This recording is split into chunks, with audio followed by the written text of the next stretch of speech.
Yes, we are in. Hello, Okay. sir.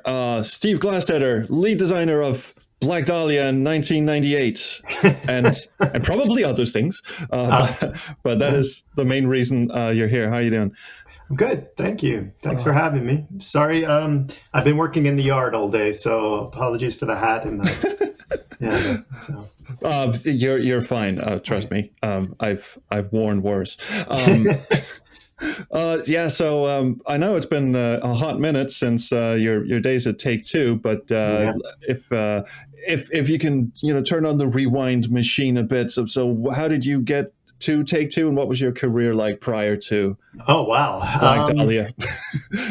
Yeah, I'm sort of bounced around between a lot of different jobs. Out of college, my major was communications. I actually did a lot of stage acting in college and things like that. So out of college, I was a bartender for a year, which was a lot of fun, and then ended up working in Washington D.C. as a data analyst, which is another jack of all trades kind of job, just all kinds of different things. And then got married, moved to the mountains of Western Pennsylvania. We decided to homestead and all that. I kind of just fell into Take Two. I was a fairly we were living out in the country, 9 acres in the mountains with a stream and a house that we built ourselves, all that kind of stuff. And Latrobe is just down the road, and I saw an ad in the paper. This is before the internet. I know probably most people have no idea what an ad in the paper means, but yeah, I answered an ad, and Tom hired me along with a couple other guys to start at the quality assurance department at Take Two. So that's how I ended up there. Wow, I As wish it me? was that. Oh, sorry. No, go I, ahead. I wish it was that easy to get like a job in the games industry these days. Yeah, it's crazy now. I mean, none of us. Not that there was no. There's no study to become a member of a game team back then. You just filled in, you fit in, you did whatever came along. Like I said, I started out as a tester.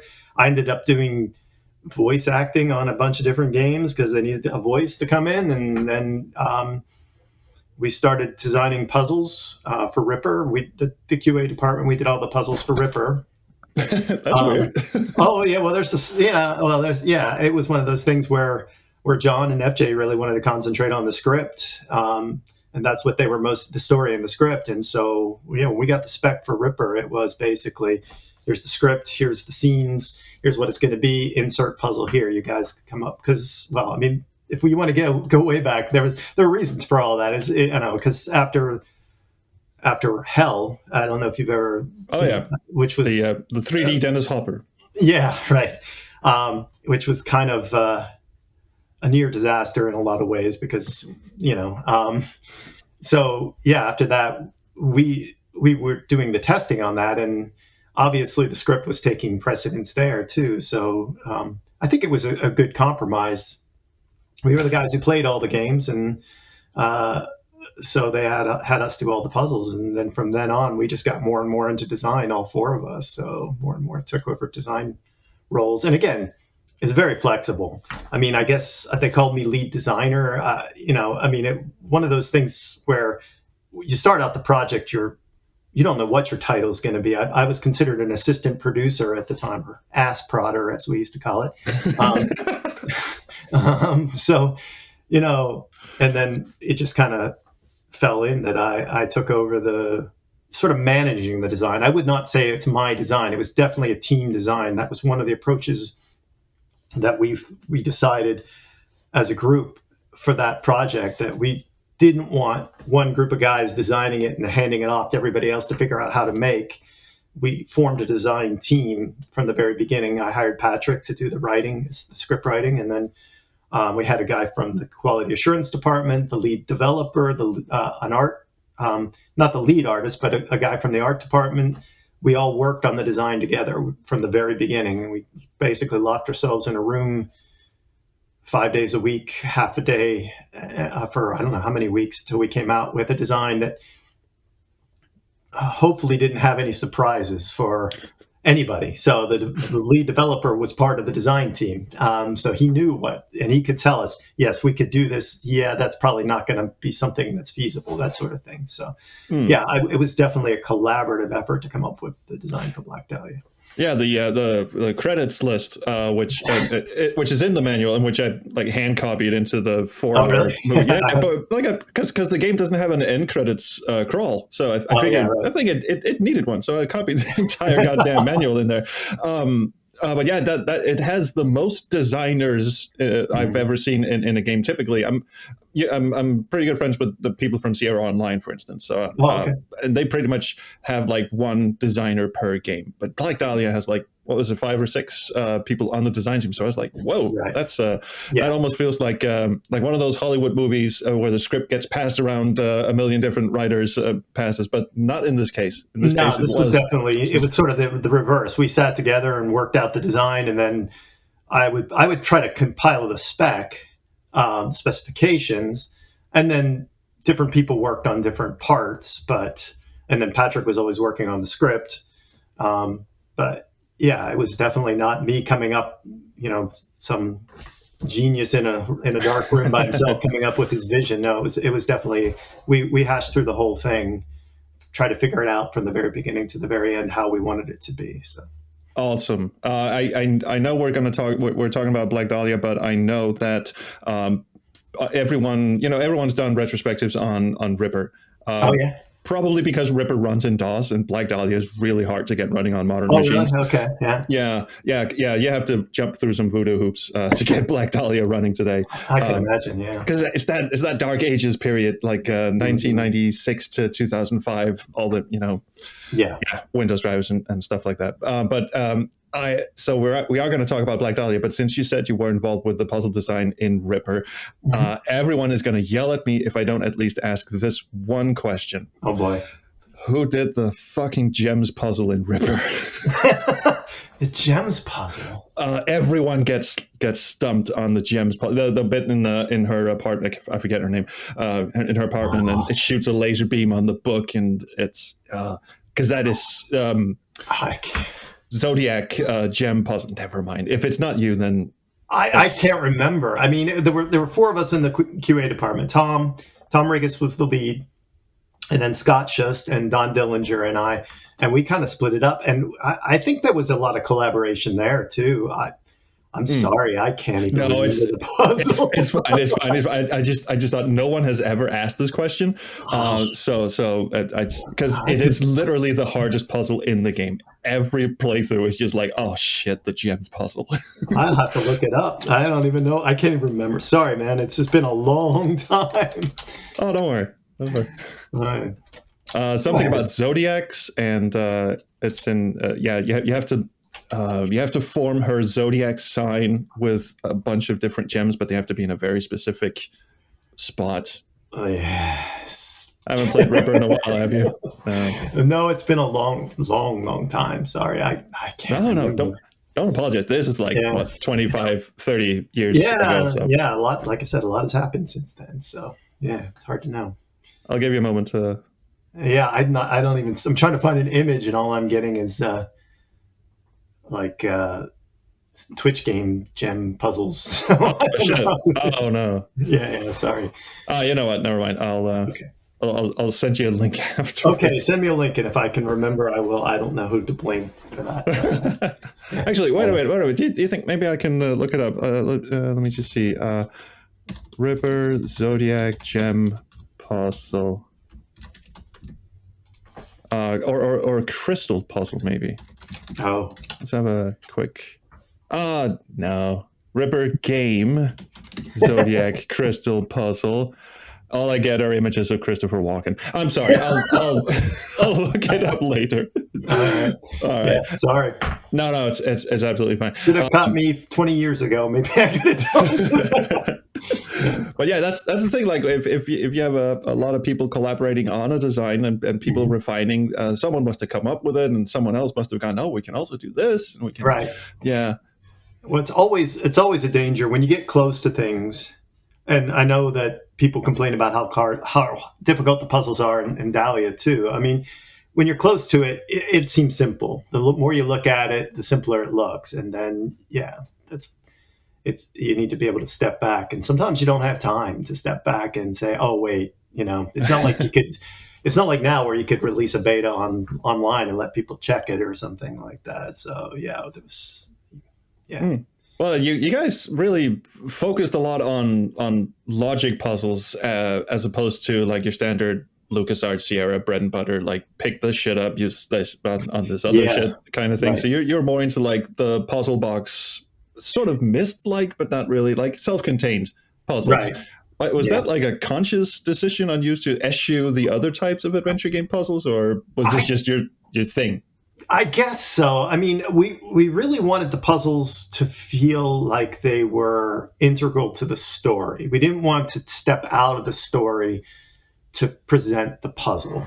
And I guess we did, there was an inside joke about sandwich puzzles is what we used to call them. We need, the old Sierra sandwich puzzles. We need the magic bread, go get the magic bread, bring it back and then go get the magic ham to make this, you got to get all the things together and then it's done. Puzzle. There was even we put an Easter egg in Black Dahlia about that. Was it a Gabriel Knight Easter egg? There's a place in a diner with Gabe and Grace. Yeah, yes. And she's. I asked Patrick about that, and he was like, "Nah, that's not a Gabriel Knight reference." Yes, it was a Gabriel Knight reference. Absolutely. Yeah, it was absolutely because she was yelling at him to make the sandwiches. Yeah, he was like, "Where's the fucking sandwiches?" Gabe, where's that sandwich? I'm making them as fast as I can, Gracie. No, wait, you stopped swearing after Ripper. I'm sorry. Yeah, we got in trouble for that. Really? Yeah. Well, I think that the game got suppressed in some markets for that. I don't really remember. I mean, I was not part of the marketing for Ripper or anything, but I think there were some people that were a little surprised, maybe. But about the amount of swearing that went on in Ripper. I mean. But today, the game, it lives on in infamy because of Christopher Walken's. This guy is unfucking believable. The way he just delivers that line, it's a meme. Yeah. Oh, really? This guy is unfucking believable. Gee. But yeah, So logic puzzle. So no like magic sandwich. I'm totally gonna steal that phrase, by the way. But yeah. Well, I mean, we tried to have some simpler puzzles, like the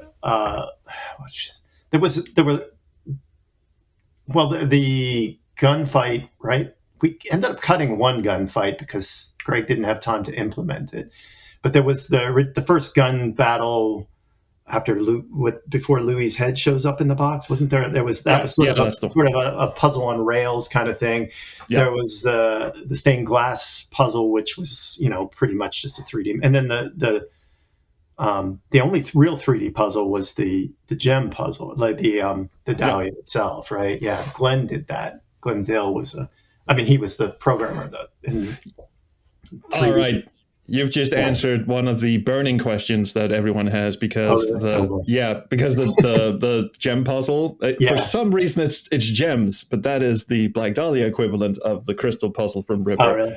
Everyone gets stumped on the gem because you're carrying this thing around for most of the game and you're just looking at all these pieces and going, what the fuck? I think we were pretty sure I'm pretty sure we had it wasn't like you just had to blunder into it. There are clues. Oh, no. You have to be but that's why you're walking around the tombs and looking at symbols and stuff, because you have to put this shit together. Yeah. Oh yeah, I definitely had to look at the walkthrough for that one. But it's interesting because it's like the first item you pick up in the game, and you only use it like halfway into the game. So you're walking around with this thing constantly going, "What is this shit? What do I do with this?"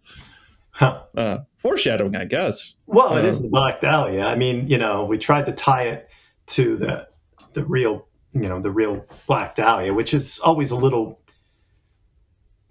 uncomfortable, making a game about an actual horrible event like that, those murders. I mean, So it wasn't my idea to do that.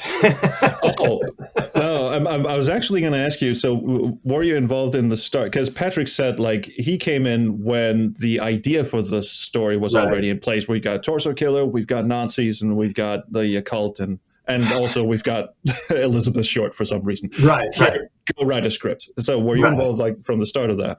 Well, yeah, I as I recall, and again, it's been a long time, so not 100% sure I can remember everything exactly, but the idea was, I mean, John and FJ had left after Ripper. So it came from either Mark or Ryan, Mark Ceremet or Ryan Brandt. So they basically came to us and said, let's not do another, we got to do another FMV game. We're ramping up. They told me, okay, you're going to be the assistant producer, which ended up being the producer, everything. Well, all the creative side. I mean, Mark was the overall producer of the project. He coordinated the film shoots and all that. He did all the financial end of things. He did all the work I didn't ever want to have to be involved with. That kind of stuff. And then, of course, Greg Brown was pretty much a producer too from the technical side, but he came to us, and I can't remember if it was Ryan's idea or Mark's idea, but somebody had seen something on like one of those unsolved mysteries programs. Again, this is before the internet. It's hard to remember how you got information, especially in a rural town in Western Pennsylvania. I'm from 1980. I was there before the internet, but only briefly. But it was some story about the torso killer and how it might be related to the Black Dahlia murder, and said, see what you can do with that. Can you come up? Let's see if we can make a game around that. And do you know what? I found that episode of Unsolved because I was looking for B-roll footage when Patrick was talking about the genesis of the story. I think I actually found that episode you're talking about. Yeah, so somebody had seen weird. it, and they said, let's try, see what if you can come up with a game around that. So we started researching that, and again, research without the internet. This is the day where you go to the library and look through the card catalog and try to find stuff in, the Latrobe Library and the St. Vincent Library, the local college library. And I have, I've always had an interest in history. So, and I've always been a war gamer, board gamer, that kind of stuff. I mean, I had a squad leader when I was 12 years old, the old Avalon Hill games and things like that. So I sort of could see how the events parallel the Second World War before and after. So we decided to tie that in.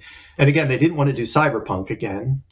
We've done two in a row. Let's. Well, I mean, Hell was technically cyberpunk, and then it's called a cyberpunk thriller. Right.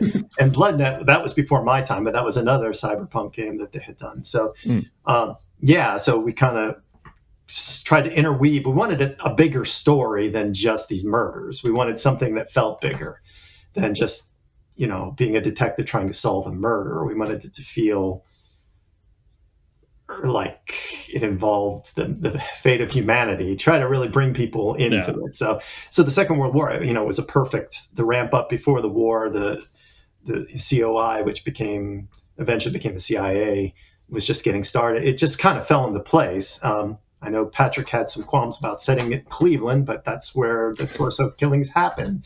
So, did it? Oh, yeah. Well, yeah, I remember him. Like I was saying, well, what if we had Nazi infiltrators, even that's before the war, but the war's going on in Europe, right? Just before the United States is in the war. And he's like, in Cleveland? And I'm like, yeah, Cleveland. Why not Cleveland? Cleveland has a big German expat population from, or did. A lot of German immigrants in that area at the previous century. But so... that's interesting. That explains a lot of the Winslow has a couple of lines about what would a Nazi sympathizer be doing in Cleveland? Right. Yeah, I am a Nazi supporter. Right, exactly. But I mean, it was a major industrial city at the time, and why wouldn't they be there? If they had spies, they'd be everywhere, right? So yeah. So. Anyway. Interesting. Oh, okay. So, looking at my list here, it's like story first, then puzzles, or was the story developed around puzzles that you wanted to include? No, I mean, it was definitely story first, but we didn't want to leave the puzzles to be an afterthought. We wanted it all to mesh and to be immersive. I mean, we had the story.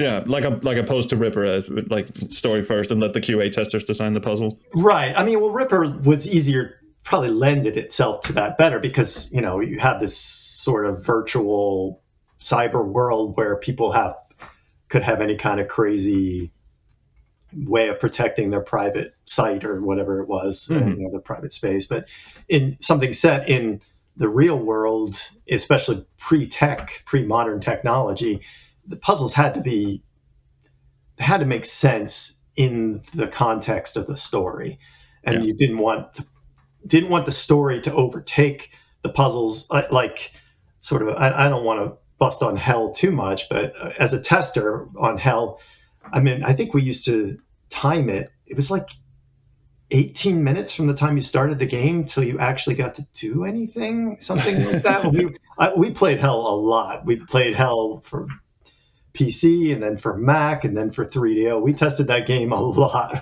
So we knew it by heart. And it was like, we don't want to do this. And Ripper was better. I mean, I think John and FJ took a lot of lessons from that and realized that, I mean, they're writers. They really love the dialogue and the script, and the idea of getting at first Dennis Hopper and people like that to reading their lines, and then Christopher Walken. They wanted the script, and I think they were. I mean, I didn't work closely with them, so I can't put words in their mouths or make assumptions. But they really enjoyed the script, and they wanted the script to carry the story, and it did. I think Ripper's very immersive because of that. But we couldn't be quite so contrived for how the puzzles could get inserted into the storyline, because it had to feel like it belonged there in the time, in the context of the situation that's going on. So you couldn't have like magic buttons and right. I mean, that's like why we did put magic into the game. I mean, there's an occult feel to it. There is sort of, but it's not over the top. It's not Harry Potter waving a wand magic. It's that subtle kind of sinister. Is this real? Is this a dream? Is this just in my mind, that kind of thing, or is this really happening kind of magic? So and I was told that I mean, you can breathe a sigh of relief. At least according to Patrick, the most difficult puzzles in the game came from the lead programmer, who apparently had. But can you remember any puzzles that you specifically put in the game or designed? You mean for Black Dahlia? Yeah, Black Dahlia. Yeah. Yeah, I think we all had a hand in all of them. I don't know that Greg could take the blame for the hard puzzles. I mean, he might have thought some of them seemed too easy in the meetings. I mean, like I said, we all worked on them together. But I think I have to take the blame for the dream puzzle.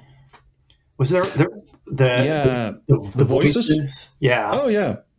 That's not too bad actually. I think the one surprise about that one is that you have to go back through the portal and navigate these wonky 360 rooms where you have to listen to the voices. Right. It's all audio, right? You have to kind of focus on the different audible things. I thought that was kind of a different take. I don't think anybody had ever done anything like that I knew of at the time. And I think that wasn't there a bank, the 3D bank, like that you had to get the key out of. There was like, I know I actually had as a kid, and I brought it in and we talked about it, is a little wooden bank that was a water wheel. And that was a real thing where you. I remember that one. Yeah.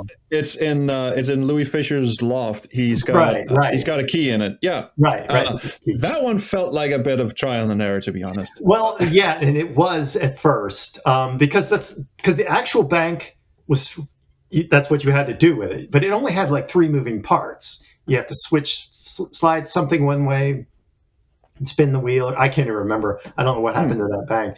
But I remember our publisher at that time, when they were testing it, said, this is too trial and error. You need to put some clues. So we did actually put clues on the wall in there, but they're pretty vague. Shit. Okay, well, that's on me then. That's on me, because I saw the hints for, because once you get the key out of the thing and you have to put it in the drawer, the drawer is another puzzle. You have to turn it this way and then that way and then this way. Right. And there's a very obvious hint to the key puzzle. I was not looking around enough. Okay, that's on me. I can't remember. I mean, I may be jumbling things up myself. No, you're probably right, because there is a lot of shit on the walls in that attic there, and I thought most of it was just like, "Hi, I'm into the occult" kind of scribblings. Well, we kind of wanted to blend it into that sort of thing, but we wanted the clues to be there.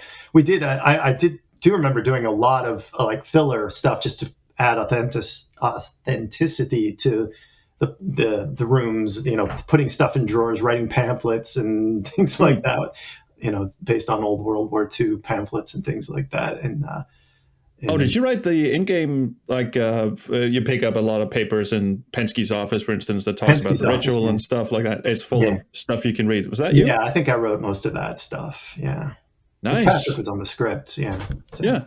Because those documents you pick up in Penske, like the notes from him about the ritual and stuff. It's one of those things that for me, especially, was enticing to get on with the rest of the game, because the first part of the game, obviously, you want to ease the player into it, so it's a lot of decoding phone numbers and talking to Finster and stuff like that. Yeah, simple stuff. But that leaves that little breadcrumb trail where you go, rituals? What? Okay, this sounds interesting, kind of thing. And then when you go back, when you've actually played the game and you go back and read those, it actually explains much of what this whole ritual thing was about, because there's all this nonsense. I'm sorry, I was just going to say nonsense. No, that's okay. All this stuff about how one person has to be the innocent witness and you have to kill 9 people to get there and all that stuff. The whole Odin ritual thing. Yeah, the whole Odin, which is air quotation nonsense from Pearson's point of view at the time. That's why. That's okay. No, I mean, I can't be offended by anything at this point from that long ago. I think I remember writing most of the Odin ritual too, because I remember Patrick was kind of didn't have time for that, and Oh, that's interesting. I mean, I am from Denmark, so the whole Odin thing, Scandinavian Norse god. I've said this to a number of the people I've interviewed, but I'm going to tell you as well, because I live in an old Viking town. There's a Viking museum about 5 minutes away from me, 5-minute drive away, that has like authentic Viking shit, Norse runes and all that. But I swear there are more Norse runes in Black Dahlia than in that entire museum. Oh yeah, we wanted to integrate it in. We wanted to make it. Yeah, I think we tried to get them in there. We got into a little bit of trouble for some of that, actually. Oh, really? I think we almost didn't published in Germany because some of the runes were still, which we were not aware of. Again, before the internet, you couldn't look things up so easily. Some of the runes, like the cursor rune, I think there was some objections to that. Yeah, to using that rune as the cursor. That's interesting, because I would imagine they'd be more upset with the whole Nazi thing. Well, yes, there was that too. That we tried to not. I remember there were a couple of concept rooms, and we had to tone back because for the Second World War scenes, I'm like, yeah, I know they're Nazis, but we got to, this has got to be published internationally, so we have to cut back on the number of swastikas and things like that. Yeah. There's a whole there's one scene in the monastery where Winslow turns out to be the bad guy and shoots the Nazi dude, and there's a swastika hanging on a banner in the background, and I recall that the whole reason why Wolfenstein 3D was banned in Germany was not because you killed Nazi. That was actually the good thing about it. It was the fact that you cannot show a swastika in Germany. Right.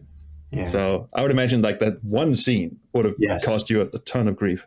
Yes. Did not know about the runes, because that's really, I know Germanic runes is a thing, but it's ours. Well,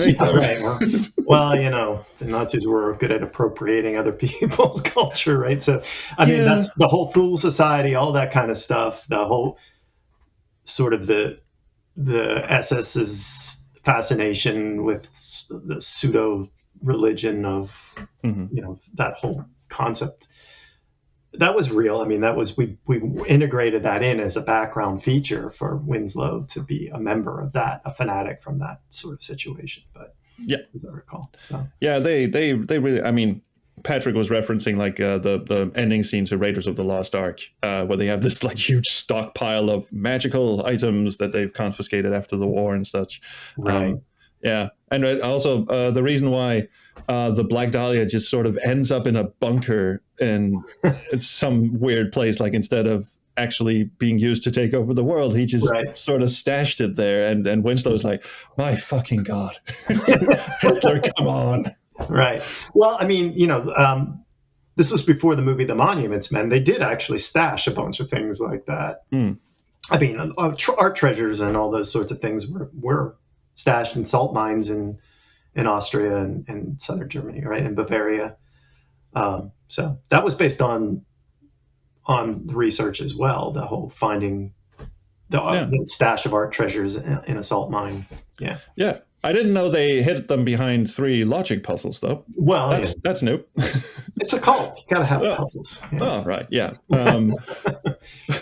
Can you recall any like puzzle that is your favorite? Like one that integrates particularly well into the story? The one that comes to me is like the phone numbers that you have to decode because that's a huge part of it. It was also the first puzzle I got stumped on. Oh, really? Yeah. Oh, and it's like the first puzzle in the game. I was not a smart kid. But well, I'm trying to remember all the puzzles. Because I'll tell you the story in the meantime. It's because when I started Black Dahlia, I just come off playing stuff like Gabriel Knight 2, and FMV games to me seemed like, okay, these are my wheelhouse because I don't have to. It's mostly talking to people and picking shit up, and I can do that. And then Black Dahlia is like that for the first 30 minutes, hour or so, and then it slaps you with the phone numbers puzzle, and then I realized the kid gloves are off. I'm not getting anywhere in this game. I'm trying to remember the phone number puzzle. It sounds familiar. I wish I could. I need to look at a list of puzzles, I guess. It's all right. It's something like phone numbers have the COI encodes phone numbers with letters instead of numbers, and there's a little note in Penske's room where there are number substitutions, and you have to add this number but subtract this number. And it's like, Jesus Christ! Why don't you just write the fucking phone number down? Well, that's because he didn't want anybody to find it, right? He was hiding that from everybody, right? Because everybody thought he was crazy. Yeah. There was a really cool, like I said, we ended up having to cut. There was a shootout in the church. Yeah, a Wolfenstein 3D-esque thing, as Patrick said. Yeah.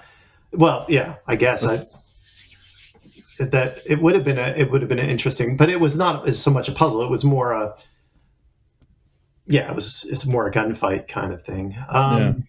Ripper had a lot of those like on-rail shooters, but the way Patrick described it was like a full texture mapped, like Quake-ish kind of thing, which would have been a bit of a shift in tone. We had to stay right. It was still point to point. It was still on rails, as I recall, because we couldn't just insert 3D right in. The only 3D, like I said, was the Black Dahlia itself, which you could sort of suspend the 2D. And I mean, this is what Windows 98, so it was tricky to get that stuff running, as I recall. Still is today. But the whole wire mesh 3D that you can spin around in real time. Right. A big improvement on the coffee cup puzzle from Ripper, though, I have to say. Oh, well, that's good. I mean, Glenn was sort of a genius at that kind of stuff. I mean, Greg was a brilliant programmer, too, but Glenn specialized in that kind of stuff. So. Yeah. Well, because the reason why I talk about the puzzles a lot is, well, first of all, you were the lead designer, but also it fascinates me to no end that Take-Two would throw what looks like a very sizable budget at an 8 CD game. By the way, record there. I think it is the largest CD-ROM game of all time. Yeah. Phantasmagoria, 7 CDs. X-Files the game, 7 CDs. Black Dahlia, 8. You got them beat. But also that they would throw this much bank at a game with very high quality FMV acting and all this stuff, and then make them so, pardon the expression, outlandishly difficult that that you really had to like invest a long ass time to get through them. You would think this amount of budget, they would have some sort of mandate that, we kind of want a general audience to be able to enjoy this. We pretty much had free reign to do what we wanted within reason. I don't know that we really realized how difficult they were. We came off of Seventh Guest and Myst and those kinds of games where you did invest a lot of time, but there was no audio or no major character interactions in those kinds of games. They were just puzzle games. Yeah. But it's just a matter of being close to it. Again, I don't think we ever considered them to be that difficult. But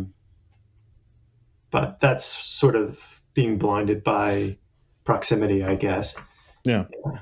And also being your own testers, I suppose. Yeah, I mean, we did have a QA department, but they were pretty hardcore. Those guys. I mean, the guys that replaced Scott and Tom uh, and I in the department. I remember getting feedback from those guys, but I never heard from them that they thought it was too hard. There were times they said, "Well," and we tried to take their input as to, well, we didn't understand this, or we couldn't. The logic seems to be counter to what you're saying here, or things like that. But we never got. I don't ever remember getting the feedback, "Oh, this is too hard." I guess, too many hardcore gamers involved in the thing. Yeah. I could see now that it would probably be better to sprinkle in some easier things, though there were some relatively simple things. There was one or two that I could solve on my own, but I do have the strategy guide. So, because after I decided to do this whole thing, I mean, I had a copy of Black Dahlia from ye olden days. In fact, I was showing this to Eric yesterday, but you should see this as well. The European box of Black Dahlia, which looks pretty much the same as the American, except it's a flip cover thing. Okay. But because I kind of want to show you the CDs that came in. So remember, the American version had this beautiful fold out thing with all the discs in it, and the European version just had the discs in transparent plastic sleeves just chucked into the box. Well, in a way, that might have been better, because I know there was a problem with the cardboard scratching the CDs, people taking them in and out. And I remember hearing that CDs would get scratched in the cardboard insert. Wow. That's actually true. Yeah. What was the, so did you ever get any pushback from the people, the money people, or the main offices of Take-Two in New York, that your game was like too large, too sprawling? What are we actually paying for here? No, because I think Mark Sremet was involved. He he was there for everything. It's not like he was present in Latrobe for all of that. Now, Ryan was in New York, and he was getting ready to take the company public, I think, at that point. So he was pretty much focused on that. But I mean, Mark was part of the film shoots. He coordinated the lion's share of the budget was in the filming, right? And the actors and all that kind of stuff. I don't ever remember getting told you need to cut this back or any of that kind of stuff. It had to be. It was supposed to be big. It was supposed to be. This is sort of the end of the FMV era, and they wanted to make a splash. I can't recall ever getting told, no, you need to cut that. I mean, there was one instance where Patrick started talking about having a Raven handler so we could have a live bird. I'm like, no, I can't. Patrick, he's the script guy. He's like, oh, it'd be so cool if we could. I'm like, no, we're not hiring a bird handler to come in. Screw animal handlers. Right, that kind of stuff.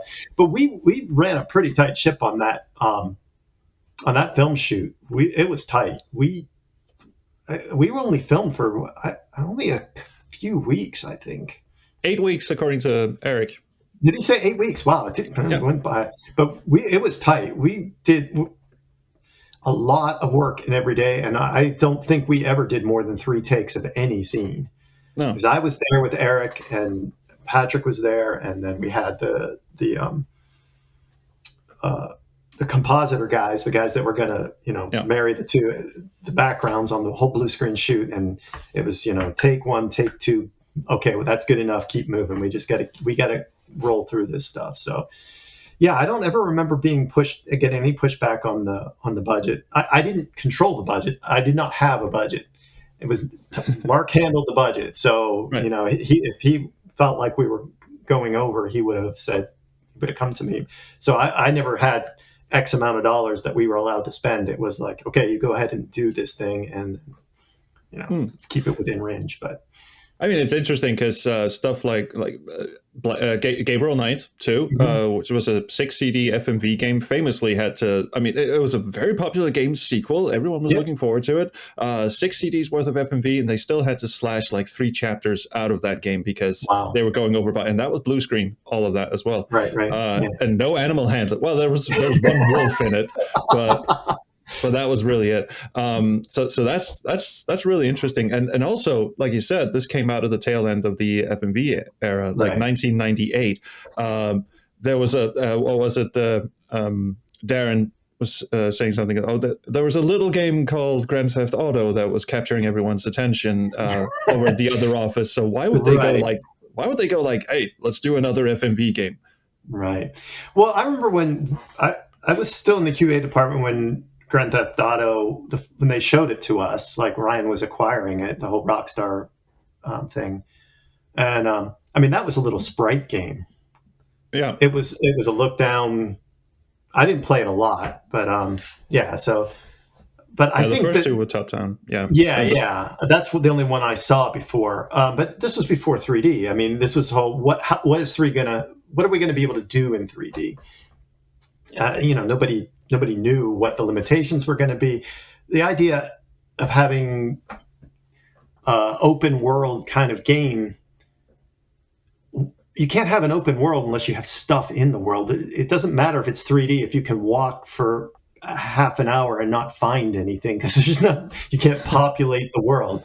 So I mean, we were still we wanted those sort of gorgeous immersive environments that you could get in the 2D stuff, the FMV. So, and 3D wasn't powerful enough to really provide that kind of atmosphere. It's fine for shooters and stuff like that, but if you for a puzzle kind of game at the time, it just didn't have the capabilities, and those capabilities were probably a couple of years out, and we needed something to release in 98, 99. So. Oh yeah. I mean, I totally hear what you're saying, but I'm also wondering because some people did try to make point and click adventure games in 3D at the time, and they all sucked real bad. There's Simon the Sorcerer 3, which was in very, very low poly. But the reason why it ended up in 3D was because publishers of the time, especially after like 96, 97,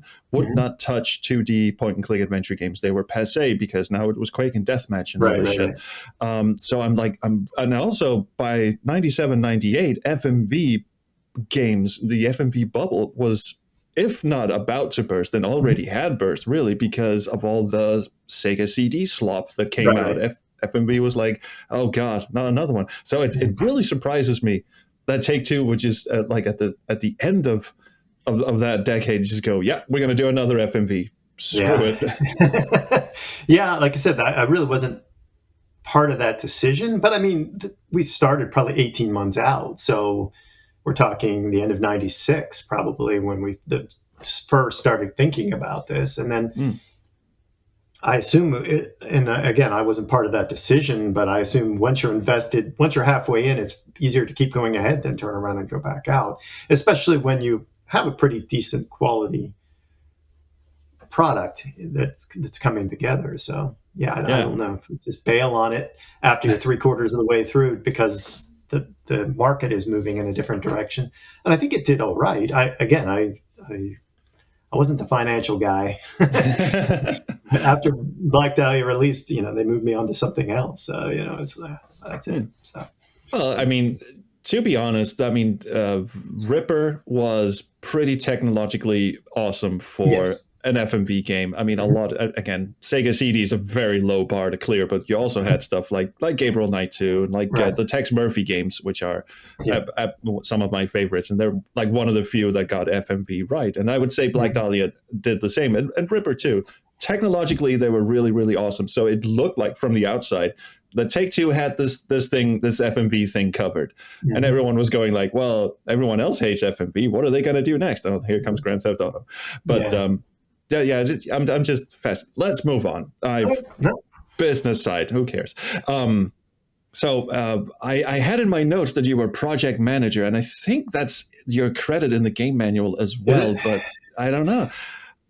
I would say I was project manager on the creative side. Right. I did not manage Greg Brown or any of those guys knew what they were doing. But Greg and I worked together. I would say from the whole development side, it was Greg and I.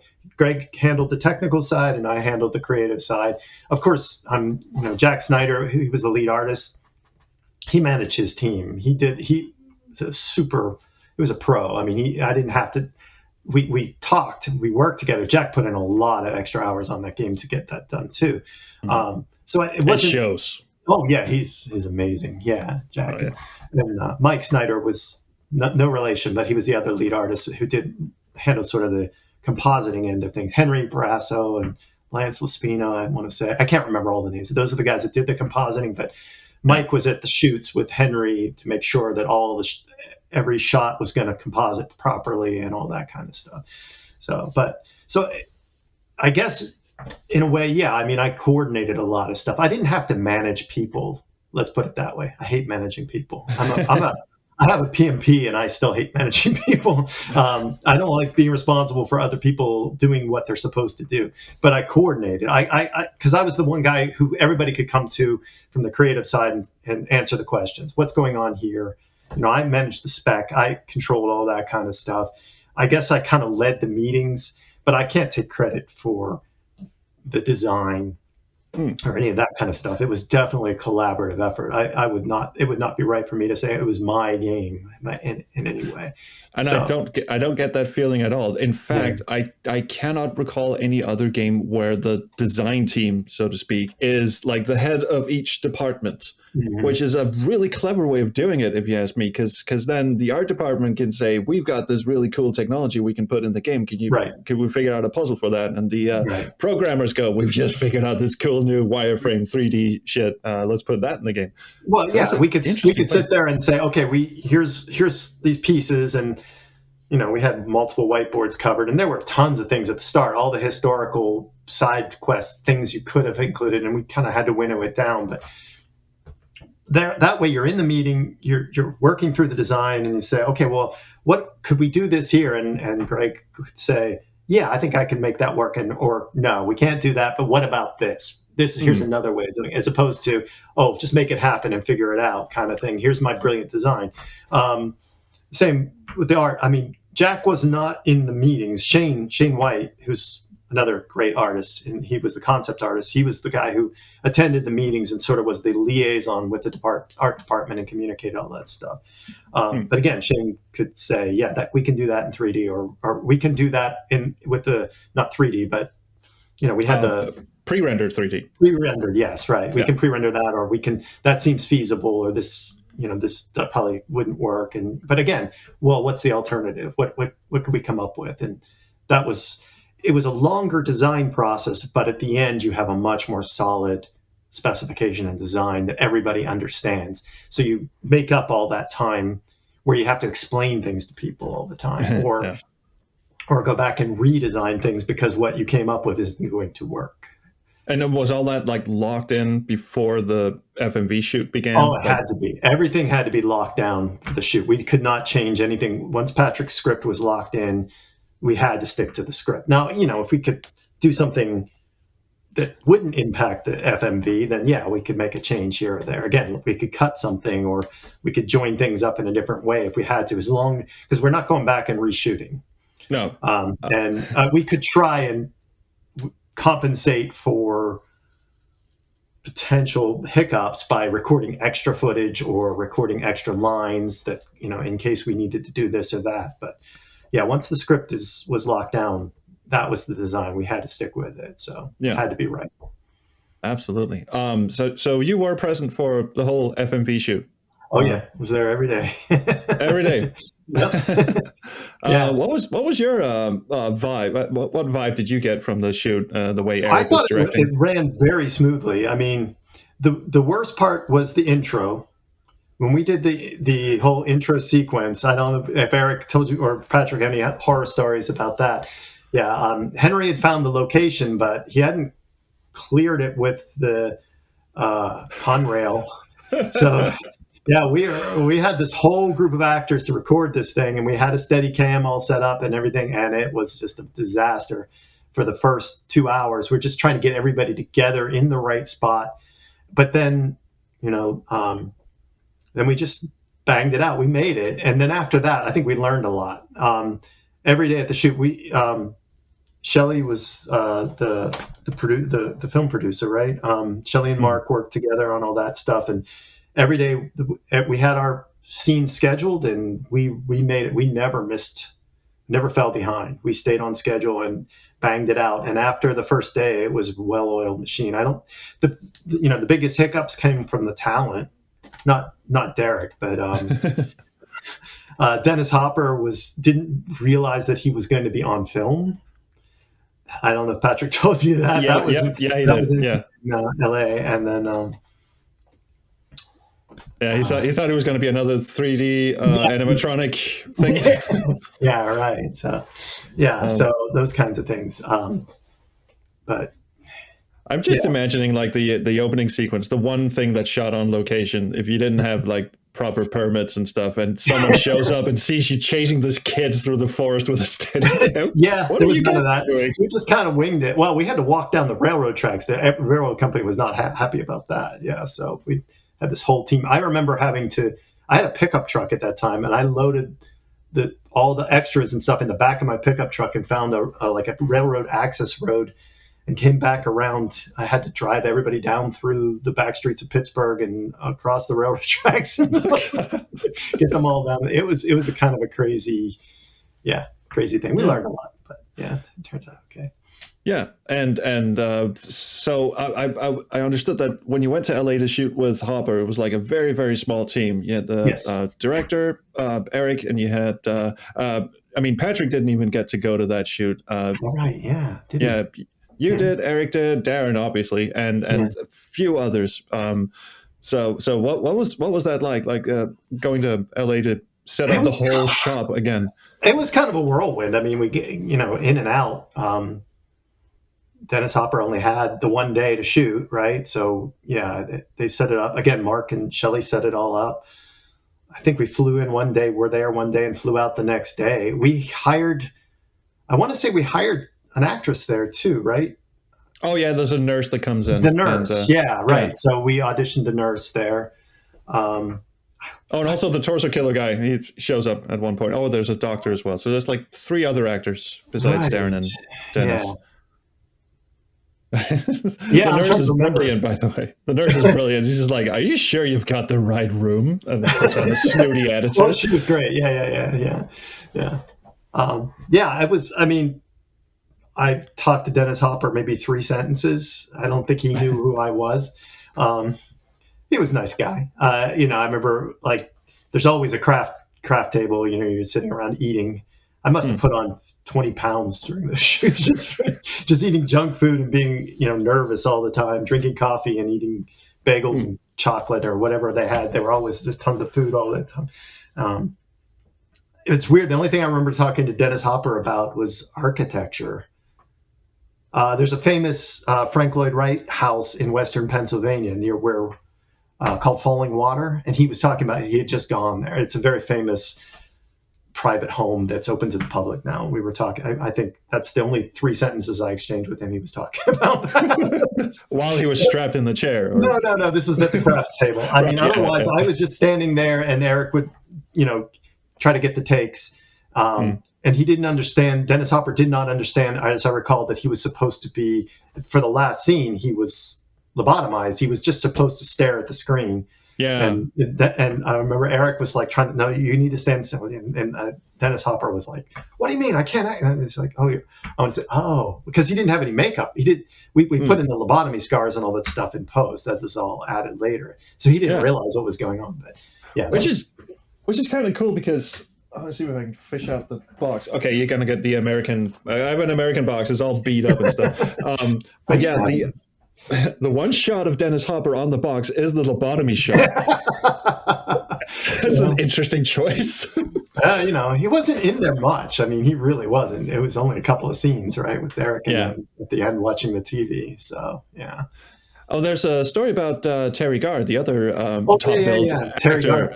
Yeah. actress. Yeah, so apparently there was another actress cast at first, and then Terry Garr was cast potentially because she was a bigger name that you could put on the box. I don't know, but apparently you had to reshoot the scenes with Madame Cassandra.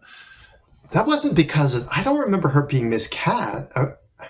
Recast No, thing. I don't remember it being a recast. The way I remember it is we had the scene set up and blocked, and she showed up with a cast on her foot and a cane. She couldn't follow any of the blocking because she could only sit. She had injured her foot. Oh, she had MS. Yeah, but this was before anybody knew that. Yeah. But she had injured her foot. That's what I remember. And I remember that we were scrambled to reblock the scene. Eric and Patrick and I reblocked the scene with Derek and her. And she was a pro. I mean, she didn't know her lines. She was, but yeah, you can tell she's looking at the teleprompter. Right, or the yeah. cue cards. Well, I don't know what she expected. I think she was really impressed with Derek because he had everything down. Oh yeah, and he was great for her to work off of. But yeah, so we reblocked the whole thing that morning.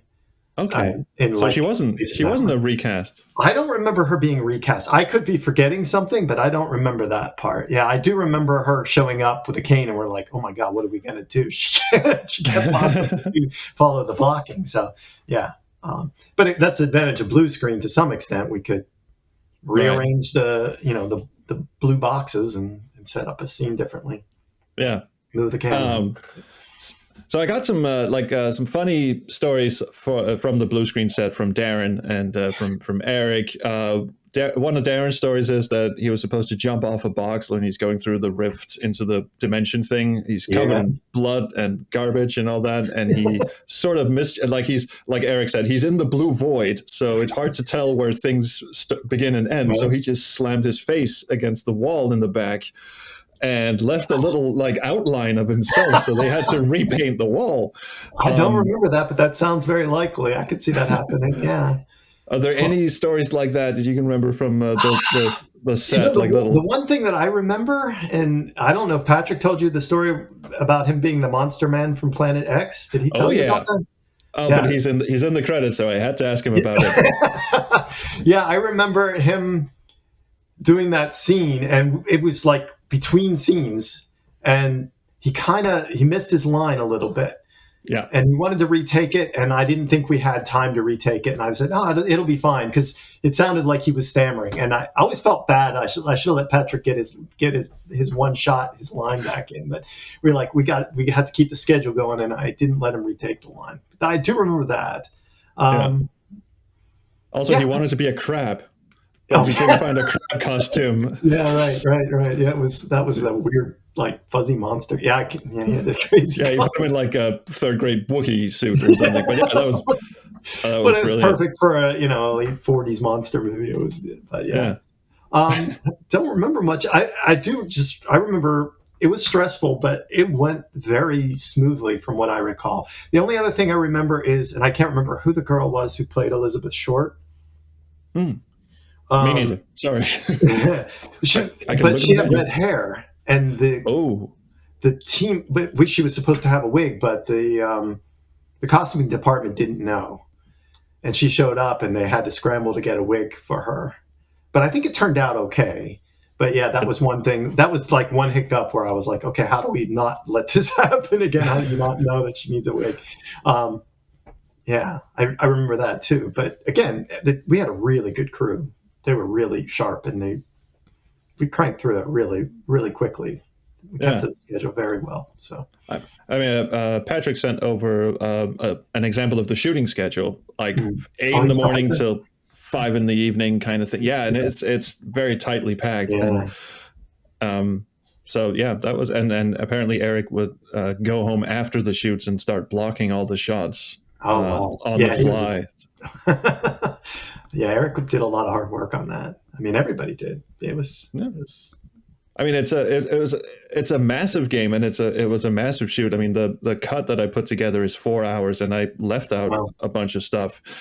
So that's a lot. I mean, I know F&B games typically have a lot of video, but right. 8 CDs worth.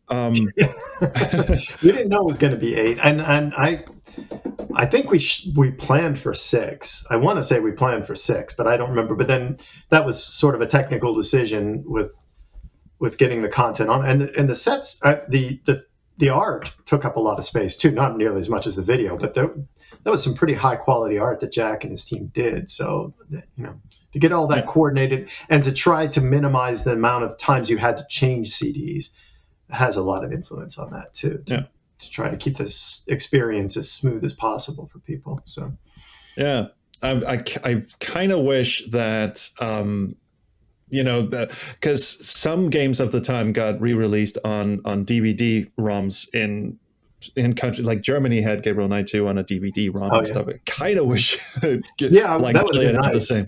Yeah. I mean, I hope. I mean, the wet dream obviously is that somewhere out there's a videotape archive of the blue screen footage, but probably not. I don't know who would have that. The Silicon Graphics machine. I remember, we had to rent a Silicon Graphics machine to do all the compositing because a regular machine wouldn't work at the time. And we used it right up to the day they packed it up to put it into the crate to ship it back. It was a lease. So it was a lot of work to get done. All right, so we're nearly at the end. Don't worry, I'll let you get back to your gardening. Or my wife's out there working, so I'm going to hear about it if I miss too much. Yeah. So. Oh, I'm sorry. No, that's okay. So do you feel like the final product, Black Dahlia, matches up to the expectations you had during the design phase? I think we did pretty much what we intended to do. I mean, I can't say that it's perfect. Again, knowing the feedback that I did hear and that I have heard about how difficult it is, we probably could have toned back some of the difficulty to make it give people more a sense of accomplishment through the whole thing. You put cheat codes in. That was nice of you. You put cheat codes in, so that's nice of you. There's cheat codes for all the puzzles. Cheat codes and lots of Easter eggs. I want to ask you about those as well. If I can remember them all. All right. I know that some people hated the ending. I don't think it was that controversial. I thought it was, we liked the ending. We didn't want to be the standard guy gets the girl kind of, walking the sunset. Definitely didn't do that. Nope. Yeah, we kind of wanted that sort of, it's supposed to be noir. It's supposed to be dark. It's not supposed to be, a knight in shining armor kind of romance type of thing. It's supposed to, Patrick called it his Chinatown ending. Right, there you go. Exactly. But I mean, from my perspective at least, I was 18 when the game came out, 19 or something when I played it, and I got through the end with a walkthrough, and I was like, I've just gone through 8 CDs of this shit. You're going to haul me off to the electric chair? Come on. Well, you saved the world. It's for the greater good. And it's like, that's the good ending. The bad ending is you become Hitler. You become the next world dictator. Right? So that's, I can understand there was some slight pushback to that, but I guess we just didn't want to be conventional. But we could have reconsidered that, I guess. No, but I mean, as an adult, I appreciate it more. I think it's a ballsy move, to be honest, because a lot of, especially with a lot of adventure games, you have this sort of I just saved the world feeling at the end of it, and technically you do. Yes, but also it's like, fuck you. There's a cost. Yes. So like expectation. Do you recall how the game was received on the other end post release? I remember that it was mixed. I think that we got good reviews. I remember seeing a lot of reviews that were very complimentary, but then the rating was just a point or two below the threshold. I don't want to get into all of my theories as to why that happened, but I will say that Take-Two was not always paying its bills at that point. And there was a lot of resentment from the publications and things like that for advertising that wasn't being paid for. Right. And I think we took, and no, I don't want to, that doesn't say that it's all that. That's the only reason that we didn't succeed as well as we might have. But I think that had an influence with the reviewers. I remember doing some interviews and getting reviews from some people who loved it, and some people thought it was too hard. Yeah, I'm in both camps. well, I guess that's a good thing. Yeah, I do remember some of that. Honestly, I didn't really think about it too much. Again, it was personal, but it wasn't my game. It was the team. It was a team thing. I didn't feel like, oh, this was my masterpiece or anything like that. I think we did a good job. I think we made something that was very unique and very good, very compelling and immersive. Yeah, there are things we could have done differently to maybe make it more successful. But like you said, the world was moving on, being at that point as well. So yeah. I would say, and this is my perspective. The reason why I'm doing all of this in the first place is because, again, Ripper seems to be getting all the spotlight, but Black Dahlia is almost forgotten. There are Let's Plays on the internet, but there's not really a lot. People aren't really talking about Black Dahlia, and I think that's a shame because, first of all, I think Black Dahlia is a better game than Ripper. And second of all, it's a real shame because FMV games are having a sort of resurgence now. I had no idea. Oh yeah, people are starting because you can make an FMV game with a mobile phone and adventure game studio. Yeah, I guess you wanted to. Yeah, right. And I was at Portland Retro Game Expo earlier this year. They had an FMV museum. Wow. Where, of course, Ripper was there, but Black Dahlia was conspicuously absent. Wow. So I'm like, and that is such a fucking shame because I would go so far as to say Black Dahlia was like the last good FMV game that came out. Sure, it was punishing, but the FMV, the story and the acting and the visual effects especially also is really top shelf. And I think it's such an absolute fucking shame that people aren't talking about it more. So that's why I'm doing this. Well, I appreciate that. I mean, I'm definitely proud of it. I think we did something good that is worthy of being proud of, and it'd be nice if more people knew about it. But yeah, Absolutely. I had no idea that there was this resurgence or any of this kind of stuff. I'm so out of touch, I guess. But yeah.